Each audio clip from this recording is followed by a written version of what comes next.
સર્વેભ્યો નમઃ. દરેકને મારા જય શ્રી કૃષ્ણ. મળમૂત્રથી ભરેલું આ શરીર ભગવાનને મળતું નથી, ભગવાનને પામવા માટે યોગ્ય નથી.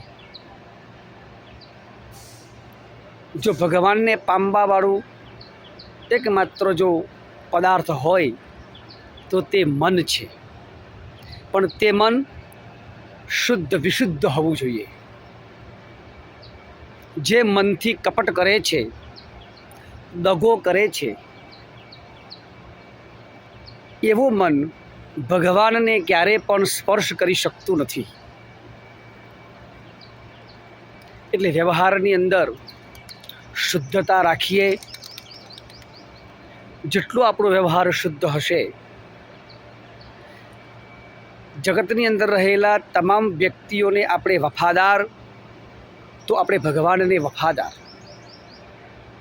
જગતની અંદર રહેલા વ્યક્તિઓને આપણે બેવફા તો ભગવાનને પણ આપણે બેવફા.